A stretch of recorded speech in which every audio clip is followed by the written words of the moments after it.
교통사고로 이제 병원에 치료를 하다 보면은 특히 나이가 많으신 이 고령자분들이 그 감염균에 노출돼서 격리 치료를 받을 경우들이 가끔 있습니다. 전염성 감염균 하면은 VRE균 또는 CRE균, 이것이 이제 항생제 내성균이라서 항생제에도 잘 듣지 않는 아주 독한 균입니다. 특히 CRE균이 더 심한데, 이런 균에 감염이 되면은 이것이 전염성 우려에 있기 때문에 다른 환자도 같이 같은 병실에 있을 수가 없습니다. 그래서 부득이 격리해서 따로 병실을 사용해야 됩니다. 특히 증세가 이제 심한 경우에 사실은 문제가 됩니다. 예를 들어서 교통사고 뇌 손상을 심하게 있는 경우, 거기다가 코로나 합병증까지 같이 동반에 되면은 이것이 갑작스레 폐렴으로 진전이 되고 생명이 위독한 경우까지 진행되는 경우들이 자주 있습니다. 심지어는 사망으로 가는 경우도 종종 보게 됩니다. 자, 그렇다면 이제 VID, CRE 같은 이 전염성 감염균에 노출됐을 때 이런 분들은 격리를 해야 된다 그랬죠. 격리를 하게 된다는 것은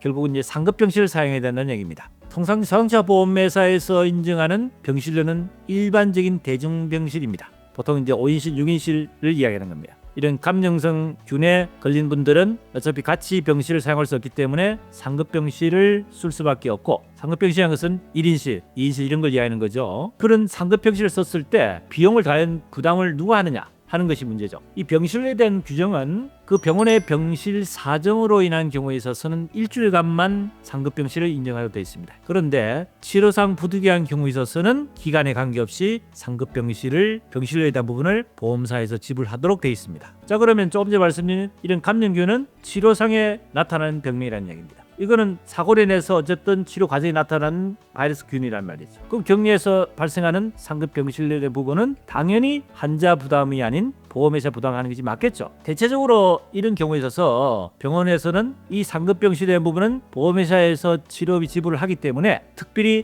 환자한테 부담을 시키지 않고 치료비를 다 대주는 경우가 많습니다. 그러니까 보험회사 직접 청구를 한다는 얘기입니다. 그런데 일부 병원에서는 그렇지 않고 병실 사정으로 인한 게 일주일밖에 안 되기 때문에 일주일이 지난 나머지 비용에 대한 부분은 일단 환자 보호 부담을 하라고 하는 병원들이 가끔 있습니다. 사실 말씀드린 치료상 부득이한 부분은 당연히 보험회사 청구를 하면 되는데, 추후에 이 부분에 대한 부분에 가지고 괜히 복잡한 문제가 생길 것을 우려를 해서 본인이 그 병실의 차액을 부담하고 보험사에 청구를 하시오라고 안내를 하게 됩니다. 이거는 당연히 누구한테 물어보더라도 이 상급 병실의 차액은 당연히 보험사에 지불하기 때문에 병원이 직접 청구를 하면 되는데 왜 우리 보고 부담하느냐 하는 이야기 나오겠죠. 자, 그러면 피해자 입장에서 어떻게 합니까? 보험사에 연락할 거 아닙니까? 그럼 보험사 입장에서는 이거는 치료상 부득이한 경우가 맞기 때문에 보험사에서 부담은 맞지만은 이거를 병원에서 직접적으로 보험회사 청구를 하는 쪽으로 하는 것이 맞습니다. 병원에다 이야기하십시오. 이렇게 계속 서로 돌린다는 얘기입니다. 이렇게 하면은 결국 피해자 입장에서는 양쪽 다 어쨌든 해결이 안 되지 않습니까? 그래서 이런 문제가 실제 실무적으로 문제 생겨서 결국적으로 피해자가 돈을 내고 보험에 청구하는 불필요한 절차를 거치는 경우가 많습니다. 치료상 부득이한 경우에는 당연히 피해자가 부담할 부분이 아니고 자동차 보험으로 처리해야 될 것이 맞습니다. 그런데 피해자 입장에서 병원에다가 그런 이야기를 했을 때 피해자로 하여금 본인이 돈을 내고 보험사에 청구를 하고 했을 때 이런 실무상의 문제가 있기 때문에 오늘은 이 주제를 가지고 다뤄봤습니다. 물론 피해자 입장에서는 본인이 돈을 내고 보험사에 청구하더라도 지불에 대한 문제는 별 문제가 없겠습니다만, 어쨌든 절차상 병원 측에 피해자 측이 부담을 하라는 이런 이야기가 나올 수 있기 때문에 실무적으로 이런 문제가 있다는 것을 알고 거기 대처를 하시라는 말씀을 드립니다. 아시겠죠? 자, 이번 시간에는 상급병실 차액에 대한 부분에서 감염균이 발생했을 때 나타나는 격리에 대한 그 상급비 차액에 실무적으로 문제될 수 있는 부분에 대해서 한번 짚어봤습니다. 도움이 됐으면 구독, 좋아요, 알림 설정 부탁드립니다.